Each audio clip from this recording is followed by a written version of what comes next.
हुजूर अलैहिस्सलाम के मीलाद को मनाने का सिर्फ ये रंग और आहंग ही नहीं कि हम झंडियाँ लगाएं, चरागां करें और गलियों को सजा दें।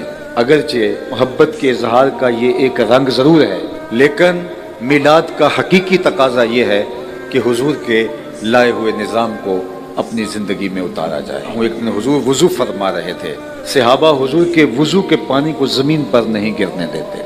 तो आका करीम अलैहिस्सलातु वस्सलाम ने सहाबा से पूछा, तुम्हें इस बात पर किसने उभारा है कि मेरे वज़ू के पानी को तुम ज़मीन पर नहीं गिरने दे रहे? यदि हुजूर ने हुक्म नहीं दिया कि मेरे पानी को तुम अपने हाथों पे ले लेना और अपने चेहरों पे मल लेना, ये उनका अपना अंदाज़ मोहब्बत। तो आका करीम ने फरमाया, मैंने तो इसका हुक्म नहीं दिया, तुम्हें किस चीज़ ने इस बात पे उभारा कि मेरे वज़ू के पानी को ज़मीन पर नहीं गिरने दे रहे?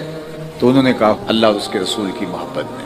तो आका करीम अलैहिस्सलातु वस्सलाम ने इसकी नफ़ी नहीं की, उनके जज्बे की हौसला शिकनी नहीं की। वो जो कर रहे थे वो मोहब्बत से कर रहे थे, लेकिन हुजूर ने इरशाद फरमाया, जो ये चाहे कि अल्लाह और उसके रसूल से मोहब्बत करे और अल्लाह और उसका रसूल उससे मोहब्बत करे, उसको ये 3 काम करने चाहिए। सबसे पहले वो जब भी बोले सच बोले।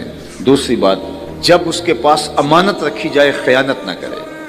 और तीसरी बात, जो उसकी हमसायगी में आ बसे वो हमसायगी का हक अदा करे। यानी तुम्हारा ये अमल भी अपनी जगह पे दुरुस्त, लेकिन कहीं मोहब्बत के इस मजहर के अंदर कोई या आने वाला कोई दीन की उन कदरों को भूल ना जाए कि ठीक है हमने अदब का ये अंदाज इख्तियार कर लिया तो बाकी दीन माफ हो गया। ऐसा नहीं है। तो फरमाया कि अगर तुम ये चाहते हो, तुम्हारा ये काम भी इसी मकसद के लिए, अल्लाह उसके रसूल की मोहब्बत के लिए, तो फिर तुम्हें मैं ताकीद करता हूँ, कभी झूठ नहीं बोलोगे, कभी हमसायों के हुकूक पामाल नहीं करोगे और कभी अमानत में खयानत नहीं करोगे। तो अगर हम आका करीम से मोहब्बत करते हैं तो मोहब्बत का तकाजा ये है, सादिक और अमीन नबी की उम्मत सच और अमानत को अपने हाथ से न जाने दे। अगर तुम लोगों की अमानतें हड़प कर जाओगे, लोगों का माल हड़प कर जाओगे, जमीनें चाट जाओगे, लोगों का कर्ज दबा जाओगे, फिर लाख उम्रे हज कर लो, कोई फायदा नहीं होगा। तुम्हारी उम्रे से, तुम्हारे हज से वो जो लोगों पर जुल्म किया है, जबर किया है, उसकी माफ़ी तो नहीं होगी।